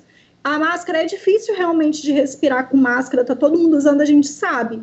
Mas não adianta ficar respirando fora na máscara, porque você vai tocar na máscara, vai contaminar a máscara. O ideal é que você coloque ela no rosto e lá permaneça. Não ficar tocando nela para poder não infectá-la e também não ficar respirando sem a máscara, porque assim você vai se contaminar. Então não adianta nada esse isolamento todo que a gente está fazendo, uma pessoa sair de repente de casa para trabalhar e não usar a máscara devidamente e acabar contaminando os membros da família. Outra coisa, assim, lá em casa, meu pai, apesar de ter mais de 60 anos, ele trabalha em serviço essencial, ele é caminhoneiro no supermercado. E ele tá precisando sair de casa para trabalhar e não tem outro jeito, porque o empregador dele determina que ele vá. O que minha mãe tá fazendo? Quando ele chega em casa todos os dias, mamãe já deixa uma sacola, ele tira toda a roupa dele, deixa o sapato do lado de fora, e aí essa roupa já vai toda para lavar. Tem que deixar um cantinho da casa para que vocês possam trocar isso. Eu sei que a casa é pequena, eu sei que muitas vezes é difícil ter esse cantinho, mas assim, na entrada já tem que fazer todos esses procedimentos para não trazer o vírus lá para dentro, porque o que a gente tem lido é que o vírus é altamente resistente. Então, por isso que tem tanto contágio, porque ele fixa na roupa das pessoas, fixa em determinados lugares, e você precisa que você não leve esse vírus para dentro da sua casa e assim não contamine as pessoas que lá residem. Isso, exatamente. Quando a pessoa chegar do trabalho, chegar em casa, tirar toda a roupa, as máscaras que utilizou durante aquele dia, colocar para lavar, passar ferro nessas máscaras antes de reutilizar, no caso de máscaras de pano, certo? E ir direto para o banho, antes de entrar em contato com outras pessoas da família, certo? Já que a pessoa teve que sair para que ela não esteja carregando para dentro de casa esses vírus. Isso é muito importante, essas medidas. Obrigada pela resposta, doutor Anderson. E agora a gente vai para a última pergunta, certo? E todo mundo sabe que a subnotificação é uma realidade no Brasil e mundialmente. E até também, um dos motivos também é porque é necessário ficar em casa. Não é todo mundo que está fazendo os exames, justamente também para não se colocar em risco. Mas, por outro lado, é importantíssima a transparência para mostrar à população a realidade e a gravidade em que nos encontramos. E é por isso que o grupo interinstitucional, não só o grupo interinstitucional, mas também cada órgão público individualmente, como aqui presente, o Ministério Público e as defensorias públicas, estão indo atrás do poder público para que haja uma transparência na apresentação desses dados e fica mesmo no pé, direto, porque é imprescindível isso, a gente precisa saber. Então, a próxima pergunta vai ser para o Ministério Público do Estado, doutor Eduardo, para explicar a importância disso, por que é necessário a transparência e como isso pode também conscientizar a população. Veja, desde o início da pandemia, ainda com as notícias de que era um vírus lá da China e não ia chegar muito por aqui, ainda era muito inicial a coisa, a gente sempre tentou trabalhar na transparência dos dados, porque, como disse o próprio diretor da Organização Mundial de Saúde, nós não podemos apagar um incêndio às cegas. Então, para que a gente saiba realmente o tamanho do problema e a dimensão do problema, o ponto de partida tem que ser a transparência de dados. A gente precisa saber quem está realmente contaminado, quem já foi contaminado, até para direcionar as políticas públicas de retorno no futuro, às atividades, dos grupos de risco, enfim. Então, em qualquer atividade, em qualquer campo de atividade da nossa vida, o primeiro ponto que a gente deve ter em mente, que é importante, é a informação. Então, tanto nós, enquanto fomentadores de políticas públicas, como a população, ela precisa saber a real dimensão do problema. Por quê? Se a população recebe dados subnotificados, o que é a subnotificação? É dizer assim, trocando em miúdos, no Amapá está muito tranquilo, a gente só tem 1000 casos. Por quê? Porque não tem teste. Porque, na verdade, estima-se que a subnotificação no Brasil é de 10 vezes. Então, quando a população vê ali um dado, ela pode, a grosso modo, multiplicar por 10. Por que eu estou dizendo isso? Porque é preciso que a população tenha consciência de que o vírus chegou aqui e que há uma subnotificação. A gente tenta combater isso, a gente tenta provocar os órgãos para que testem cada vez mais, mas houve inicialmente um problema de falta de testes, chegaram mais testes agora, mas ainda não é simples. Então, mesmo com todos os órgãos públicos pressionando o Ministério Público, a Defensoria Pública, ajuizando ações, buscando transparência, ainda há uma subnotificação. E essa subnotificação é preciso que a população tenha consciência. Não pode gerar uma falsa tranquilidade e achar que tem poucos casos e achar que pode relaxar porque o problema ainda não chegou aqui. Ora, a despeito do número oficial de dados, os próprios moradores aí do Macapaba, eles sabem que há muito mais casos do que aqueles oficiais. Vocês estão vivenciando no dia a dia, sentindo na pele, vendo pessoas adoecendo sem ninguém fazer os testes. Então, vocês têm essa consciência. Portanto, a gente tenta buscar uma transparência, ela é primordial para que a gente possa saber a dimensão do problema e traçar políticas públicas, mas eu não vou aqui dourar a pílula ou tapar o sol com a peneira. A subnotificação é grave e ela é um fato. Então, a população tem que se conscientizar de que é preciso, como o doutor Anderson, médico, que é quem tem muito mais propriedade do que qualquer um de nós aqui para falar sobre a parte médica, o isolamento social tem sido a medida mais eficiente. Como nós vimos lá no início do vídeo, essa é um falso dilema, economia versus salvar as vidas. Não, nós precisamos salvar as vidas nesse momento, porque senão também não haverá economia e haverá mortes. E, para fazer isso, é preciso que nós tenhamos transparência nos dados, mas que a população se conscientize de que, por mais que a gente busque essa transparência, ainda estão opacos, digamos assim, ainda estão não transparentes, ainda estamos subnotificados, certo? Então, reforço aqui a importância do isolamento social. Aqueles que precisarem sair de casa, saiam com as medidas que já foram exaustivamente ditas pelo Dr. Anderson, mostradas aqui, faladas por nós, e só saiam realmente se precisarem. Se virem aglomerações, denunciem, porque é assim que a gente vai passar por isso, juntos, mas separados. Juntos, uma força só, mas cada um no seu lugar. Porque, de fato, a subnotificação tem gerado, às vezes, uma falsa sensação de que o problema é menor do que ele de fato é. E isso pode ocasionar um relaxamento indevido do isolamento social nesse momento. Essa questão da subnotificação é uma coisa muito grave, mesmo, porque esses dados que a gente tem, eles não são dados reais, a gente tem uma grande quantidade de casos realmente que são subnotificados, e isso gera na população uma falsa sensação de que não é, que a situação não está tão grave como realmente está, mas assim, esse é um problema muito grave, que aqui no Brasil eu não sei como a gente poderia resolver, porque a gente não tem a quantidade de testes disponíveis para poder estar fazendo em todo o mundo, em todos os casos, assim. Então, a gente precisa manter todas essas medidas que foram faladas anteriormente porque esses dados realmente não são reais, assim. O número de notificações é muito maior do que a gente acho que é muito maior do que a gente tem visto aí. Agora a gente...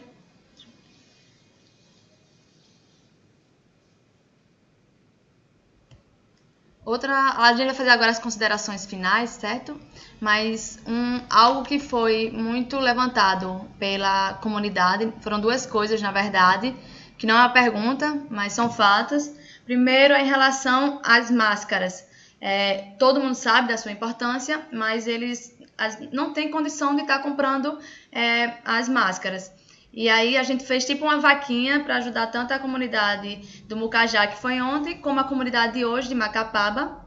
E serão distribuídas 80 máscaras para cada comunidade. E aí a gente vai entrar em contato com os líderes comunitários, que a gente já está com o contato deles, para fazer essa distribuição. E o outro ponto levantado foi em relação à questão psicológica. Só o fato de ficar em casa já gera muitas consequências psicológicas. E ainda mais com o fato das mortes que estão sendo geradas, da doença em si, dessa preocupação não só social, mas também com seus familiares. Será que algum familiar meu vai sofrer? Muita gente está com essa preocupação psicológica. E aí tem diversos canais que já estão dando esse auxílio gratuito. Tem no Café com Notícias um quadro justamente tratando sobre esse auxílio psicológico. A gente também, como já foi dito, no final dessa transmissão ao vivo vai ser fornecido dados escritos, um documento escrito, e lá a gente vai colocar onde a população pode procurar por esse auxílio gratuito, para não ter mais ainda esse custo, né? Porque é um fato, a questão psicológica, e é necessário tratar para evitar que surjam mais novas doenças, se agrave ainda mais o quadro social que estamos vivenciando. Então, vamos dar aqui encerramento, certo? Eu vou abrir a fala para cada um dos que estão aqui presentes e depois a gente encerra. Vou iniciar com a Defensoria Pública da União. Dr. Fábio, muito obrigada por estar aqui presente. O senhor, né, que o seu ofício é geral, atende não só questões de saúde, mas também atende todas as questões, mas ter aceitado se juntar com todos os órgãos aqui presentes para fazer esse grupo extraordinário no combate da Covid. Pode falar as suas considerações finais.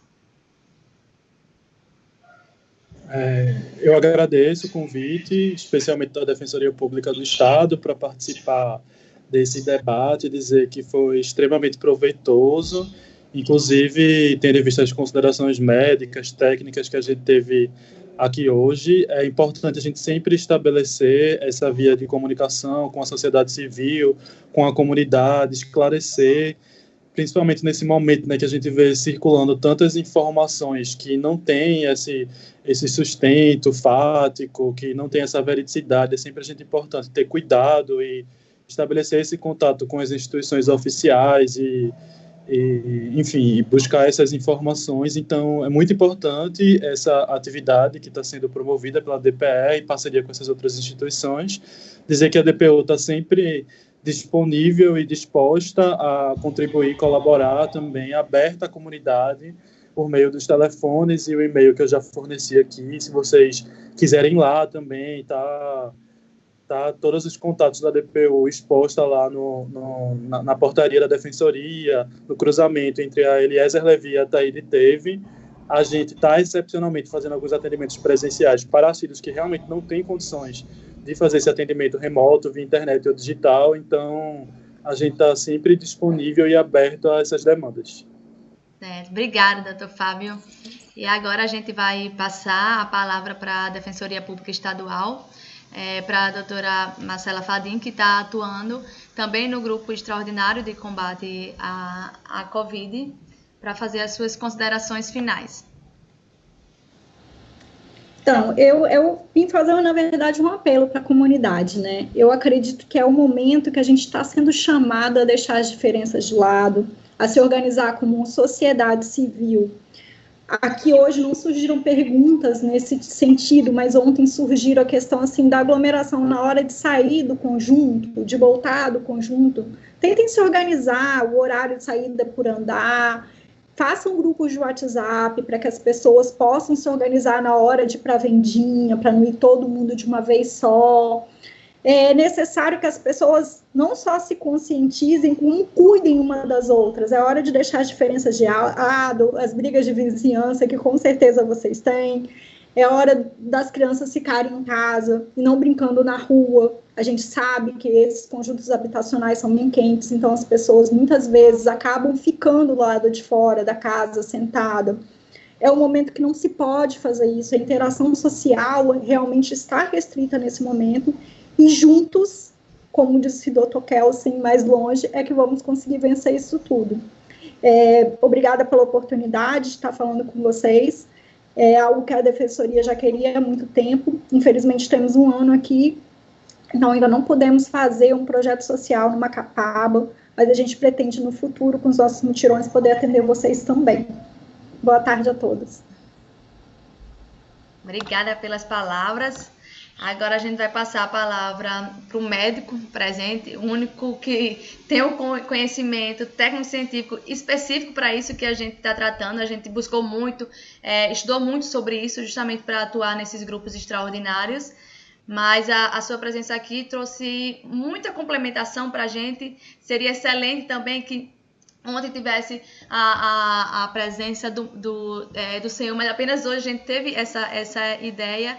Então, agradecer fortemente pela sua presença e o senhor pode fazer suas considerações. O áudio tá sem áudio, Anderson. Ativa só o áudio. Desculpa, esqueci de ligar o microfone. Eu queria reforçar a questão do isolamento social, que é muito importante, do uso de máscaras, do uso do álcool em gel, da higienização das mãos, que é muito importante. É isso que vai fazer a diferença no combate do coronavírus, certo? Queria falar que a gente não pode, essa questão da subnotificação é uma questão muito grave, a gente não pode só se deter a números, certo? Porque essa subnotificação causa, tem muito mais casos de coronavírus e casos de morte de coronavírus do que a gente realmente tem notificado, então, para a gente não deter só nos números, certo? Os profissionais de saúde estão trabalhando bastante nesse combate do coronavírus e a gente pede para que as pessoas fiquem o máximo que puderem em casa, justamente para a gente poder trabalhar de uma forma melhor e para a gente ter o mínimo de perdas possíveis, certo? Nós, profissionais de saúde, estamos muito expostos à contaminação do coronavírus por estar lidando diretamente com pacientes com suspeita e com diagnosticados mesmo com coronavírus. Nós somos uma população muito exposta, certo? Porque a gente recebe uma carga viral no atendimento do paciente com coronavírus, a gente recebe uma carga viral muito grande, então a contaminação é muito grande de nós profissionais e a probabilidade de evoluir para um caso grave, para casos graves também é grande, porque a gente recebe uma quantidade de vírus muito grande. Então, assim, a gente está trabalhando o máximo possível e a gente espera a colaboração da comunidade para que a gente possa manejar isso da melhor forma possível, porque a gente tenha o menor número de perdas, assim. Eu vejo relatos de muitos colegas que têm trabalhado com falta de EPIs adequados, então a gente precisa, a população precisa entender que a gente precisa tomar essas medidas para que a gente possa trabalhar da melhor forma possível. Eu tenho recebido muita mensagem, principalmente de Manaus, que eu acho que é o primeiro local que o coronavírus atingiu de uma forma grave assim, no Brasil. E lá, muitas mensagens de profissionais de saúde pedindo ajuda de quem pode, de profissionais que possam ir para lá para poder estar ajudando nesse combate, porque a situação lá está bastante caótica já, e essa situação tende a chegar nos outros estados. Então, a gente precisa da colaboração da população para que isso aconteça da melhor forma possível, que a gente tenha um menor número de perdas possível. Então,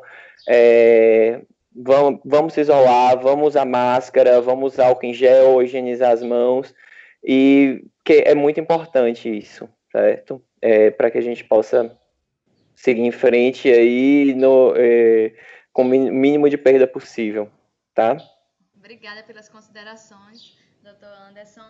Agora a gente vai abrir para o Ministério Público, o representante que no dia a dia tem atuação na Promotoria de Direitos Constitucionais, mas também topou participar do grupo extraordinário no combate à Covid, que também está presente no grupo interinstitucional. Muito obrigada pela sua presença e está aberta para as considerações finais. Bom, eu gostaria de deixar uma mensagem de agradecimento a todos que participaram e também a todos os que, tanto aqui debatendo como assistindo, onde quer que estejam, e também uma mensagem de otimismo. É um período difícil da humanidade, em todo o planeta, as dificuldades surgiram, foram novas, muitas delas, mas tenho certeza de que a gente vai passar por isso, nada dura para sempre, tudo isso vai ser um grande aprendizado, então fiquem tranquilos. Eu queria aqui deixar, eu gosto muito de poesia, eu queria ler e deixar um poema com vocês.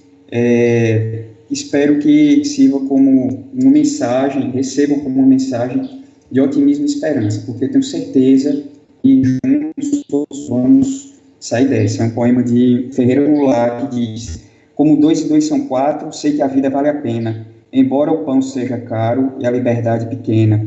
Como teus olhos são claros e a tua pele morena, como azul é o oceano e a lagoa serena. Como um tempo de alegria por trás do terror se acena, a noite carrega o dia no seu colo de açucena. Sei que 2 e 2 são 4, sei que a vida vale a pena, mesmo que o pão seja caro e a liberdade pequena. Então, tenham todos força que em breve sairemos dessa. Obrigado.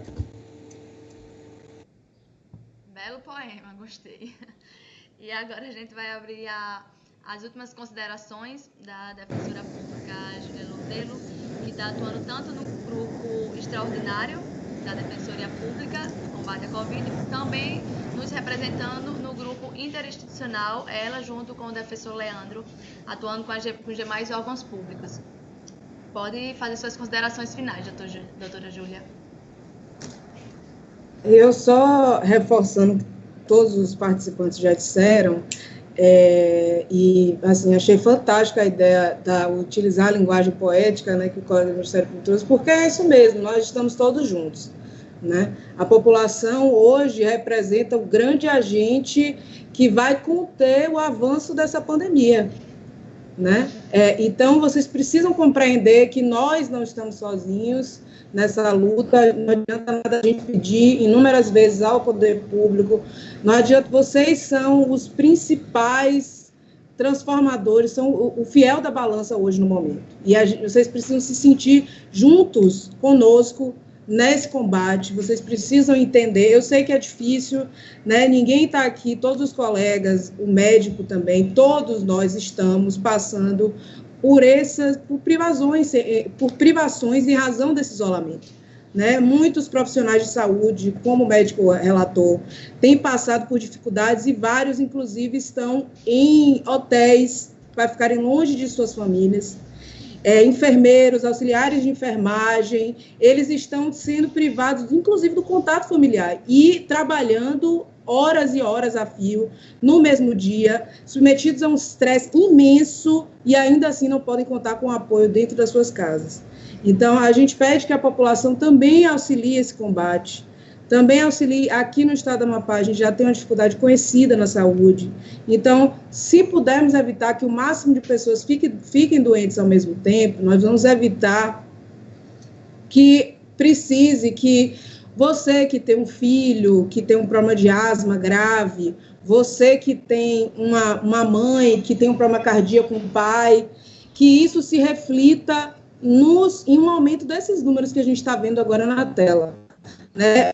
Esse boletim é de ontem, né? Hoje, inclusive, deve ter aumentado. Hoje, eu acabei de ver no boletim, pela manhã, divulgado pela Prefeitura Municipal, nas últimas 24 horas foram 207 confirmações. A gente está com uma lista imensa ainda de exames, aguardando análise laboratorial. Inclusive, teve uma senhora de 47 anos, então não era idosa, né? Que faleceu. Teve a confirmação do falecimento, o falecimento foi dia 28 de abril, o exame dela só saiu o resultado hoje de manhã, que era Covid. Então, essa senhora, ela só soube que ela morreu de Covid, ou seja, ela só soube que ela só estava com a Covid depois, e os familiares também depois. Isso é complicado, porque as pessoas que morrem de Covid, como vocês estão vendo as imagens de Manaus, procurem os órgãos de imprensa que são mais difusores, os mais conhecidos. Esses estão, quando você receber uma mensagem pelo WhatsApp, verifique antes, não repasse. A fake news, e não é uma tentativa de intimidar ninguém, nem de criminalizar as condutas. Elas são... Peraí, só um instantinho, que eu vou só falar da fake news, né? A fake news, ela é algo que precisa ser combatido, inclusive é criminoso, porque ela leva a crer algo que se dissemina com rapidez. Inclusive, teve uma situação recente aqui em Macapá, que foi essa questão do lockdown, aí o prefeito foi... Então, isso atrapalha, porque todas as pessoas fizeram uma corrida para os locais para poder comprar comida, porque acharam que ia virar o caos, ia faltar alimento. Então, isso atrapalha, gente. Só, na verdade, pode progredir para um aumento da contaminação, que a gente só vai sentir daqui a 2 semanas, esse efeito dessa fake news específica sobre o lockdown. Então, tente olhar primeiro, não dissemine, lê primeiro, pensa 10 segundos, digamos assim, e vai checar, pô, será que é verdade isso? Porque você, ao encaminhar, você também está ajudando com que essas informações falsas sejam passadas. Né? É importante que a gente tente fazer o nosso papel, todos nós somos importantes. A população é importante, vocês são o organismo mais importante que tem. Né? Os gestores precisam que vocês falem com eles, cobrem deles, e cobrem da gente também. Né? Por isso que nós passamos nossos telefones de contato. Então, por isso, eu vou pedir só para mostrar os dados.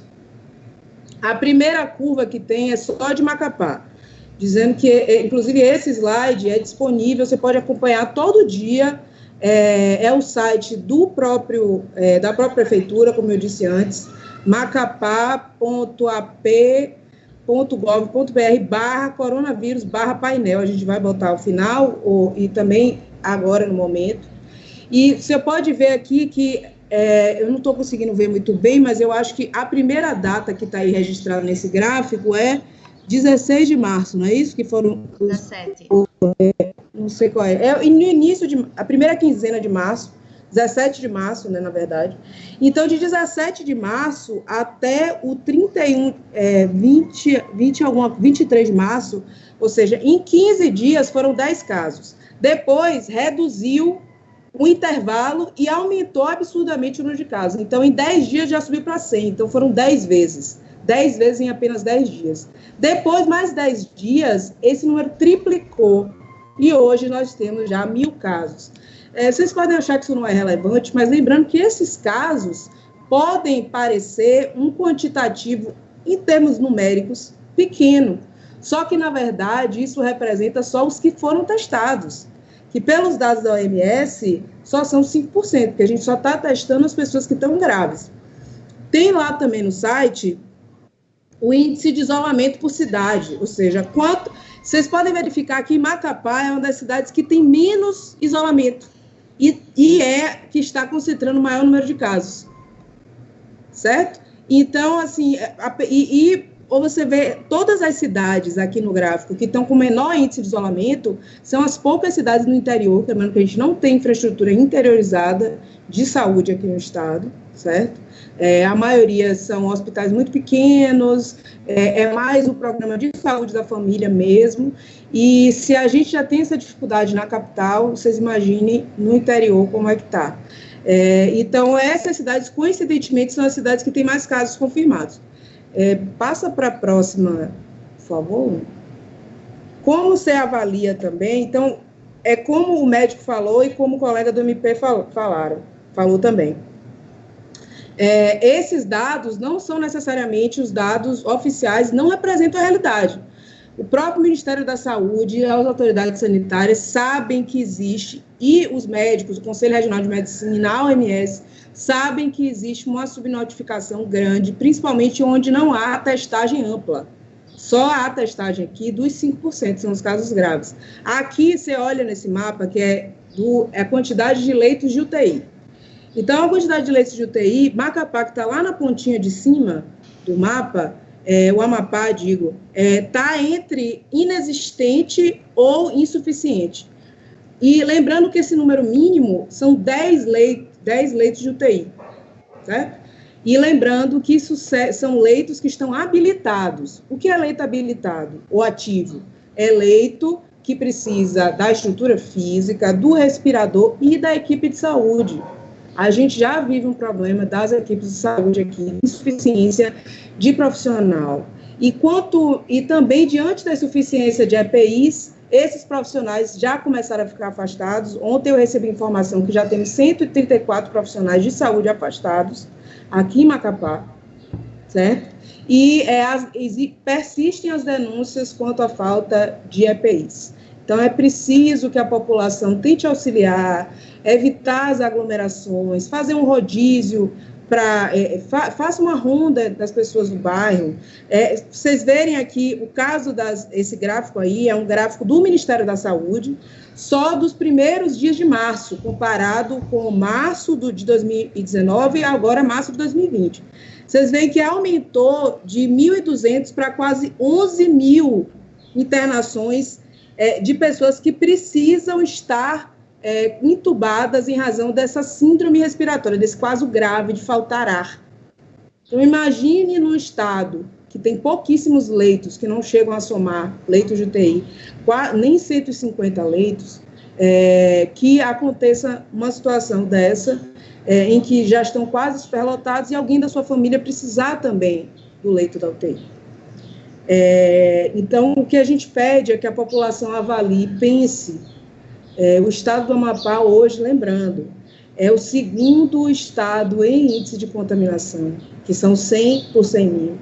Manaus, que está naquela situação de enterros diários, de 140 a 100 pessoas, está em primeiro lugar com 138 confirmados a cada 100 mil.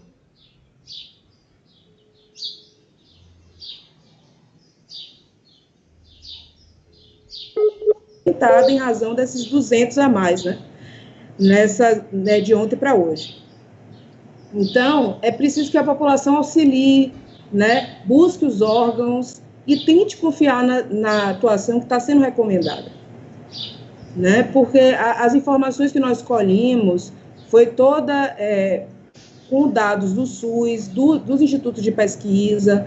Não se trata de uma informação que a gente está inventando, porque essa dificuldade está sendo enfrentada coletivamente, Era essa consideração, ao final. Eu peço que quem puder fique ainda para a gente passar um videozinho. Eu agradeço a todos que puderem, eu peço que repliquem essa conversa e as informações que a gente vai passar por escrito depois. E é isso, gente. Muito obrigada à comunidade Macapaba, obrigada também à rádio comunitária que nos auxiliou para fazer essa transmissão também para a rádio, para todo mundo poder, que não tiver acesso à internet, mas também poder escutar via rádio comunitária de Macapaba. E obrigada à Defensoria Pública da União, Defensoria Pública do Estado e o Ministério Público do Estado, que toparam este projeto, junto com o médico Dr. Anderson, representando a área médica, Imprescindível nesse momento estar ao lado das instituições públicas. E aí, para finalizar, a gente irá passar um videozinho, que com esse vídeo a gente já encerra, que é explicando os sintomas. Muito obrigada pela presença de todos que estão nos assistindo ao vivo agora, mas que também irão assistir depois, caso deseje, e aqueles que irão ter acesso ao documento escrito com tudo que foi dito aqui, para quem desejar olhar e ler. Muito obrigada a todos.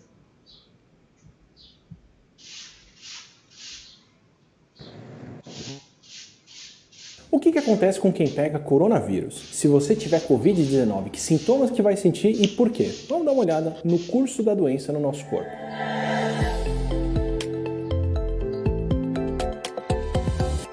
Imagina que você saiu de casa e se descuidou. Encostou lá em uma superfície que foi contaminada por alguém com Covid, que tossiu e depois você passou a mão no seu olho. Ou você dividiu espaço fechado com alguém contaminado, não tinha circulação de ar e você inspirou gotículas de saliva com o coronavírus. Agora que ele entrou em contato com as suas mucosas, ele pode cair na corrente sanguínea ou seguir se multiplicando dentro do seu nariz e descendo pelo sistema respiratório. Essa multiplicação do vírus pode ser inclusive a causa da perda de sensação de cheiro e gosto, que é a hiposmia, que muitas pessoas sentem nos primeiros dias da Covid. Os outros sintomas não aparecem na mesma hora, eles podem levar de 2 a 14 dias para acontecer, enquanto o vírus começa a tomar conta dos pulmões, que é o período de incubação. Nesse meio tempo, durante a incubação, o vírus está entrando nas células que cobrem o interior do nosso pulmão, se multiplicando e destruindo essas células por onde passou. Por isso que gargarejo, bochecho ou mesmo beber água não adiantam contra o coronavírus, porque ele está nas vias respiratórias. E aí, por volta de 4 dias depois, essa multiplicação do vírus já pode ter sido suficiente para ele estar presente no muco e na saliva em quantidades grandes e começar a ser transmitido por nós, mesmo sem sintomas.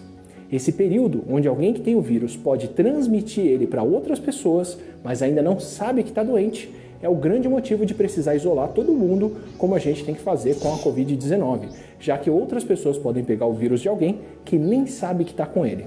E para a maior parte das pessoas, lá pelo 5º ou 6º dia, o corpo começa a reagir ao vírus e aparecem os sintomas. E a maioria dos sintomas mais sérios acontecem por causa da reação do nosso corpo e não por causa do vírus. Começando com a febre, que é o sintoma mais presente, e também a inflamação dos pulmões, que causa irritação, que faz o corpo tossir, daí a tosse seca que muitos com Covid-19 têm. E junto dessa inflamação do pulmão, o vírus acaba destruindo as células que levam o muco para fora de lá e das vias aéreas e o catarro acaba se acumulando. E com essa multiplicação no pulmão, com essa complicação, a inflamação e o catarro, vem o cansaço que muitos podem sentir e a falta de ar que é tão marcante na Covid. E em casos mais raros, o vírus pode atacar mais do que os pulmões e atingir o sistema digestório, de onde vem a diarreia, as náuseas e o vômito, que são mais raros. Esses são sintomas dos casos mais leves. Para a maioria dos adultos e para a grande maioria de crianças e adolescentes com Covid-19, é assim que a situação caminha. Nos casos mais leves, esses sintomas vão levar uma semana para melhorar ou até 2 em casos mais moderados, mas essas pessoas se recuperam sem precisar de hospitalização. Já nas pessoas mais velhas, em alguns casos mais novos, e entre aqueles que têm condições de saúde que vão complicar a progressão da doença, como problemas cardíacos, diabetes, pressão alta, asma ou outros problemas respiratórios, as complicações podem ser maiores. Nessas pessoas, não só a inflamação pode ser mais séria, como o acúmulo de líquidos no pulmão pode ser bem pior. Esses vão ser os casos moderados a mais graves, onde acontece a versão pneumônica da doença nos pulmões. Nesses casos, depois de uma semana dos primeiros sintomas, em média, ao invés dos sintomas começarem a ir embora, eles se tornam piores. E o acúmulo de líquidos no pulmão, nessa situação, pode causar a falta de ar que obriga muita gente com Covid-19 a buscar hospitalização para receber ajuda respiratória. Nos casos mais severos e críticos, a doença evolui rápido e o paciente já pode precisar ir para um hospital quando os sintomas começam. E muitos desses pacientes vão desenvolver a síndrome do desconforto respiratório agudo, que é tão característica da Covid. Entre a destruição e a inflamação do pulmão, o líquido que em outras partes do corpo ia deixá-las inchadas, no pulmão vai ocupar o espaço que deveria estar cheio de ar para dar oxigênio para o nosso sangue e para levar embora o gás carbônico. Isso vai causar uma insuficiência respiratória grave que pode ser fatal. Nos casos críticos também pode acontecer o choque séptico, que é quando a infecção começa a causar a falência de outros sistemas, além do sistema respiratório, como o sistema circulatório, que pode perder o controle da pressão sanguínea. E entre os menores de 18 anos, esse tipo de complicação é bem rara, pelo menos mais rara do que entre adultos. Os pacientes que chegam nesse estágio grave da doença podem levar de 3 a 6 semanas para se recuperarem, principalmente entre os mais velhos. E no pior do cenário, que acontece só com uma parte de quem contrai o coronavírus, a morte pode acontecer entre 14 e 19 dias dos primeiros sintomas.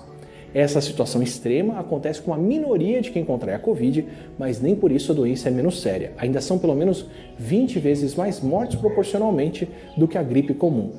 E independente das mortes, como muita gente precisa de atendimento hospitalar por causa dessas complicações mais sérias, todo o sistema de saúde de uma região com um surto é rapidamente ocupado. Por isso, mesmo se você não for de um grupo de risco, fique em casa.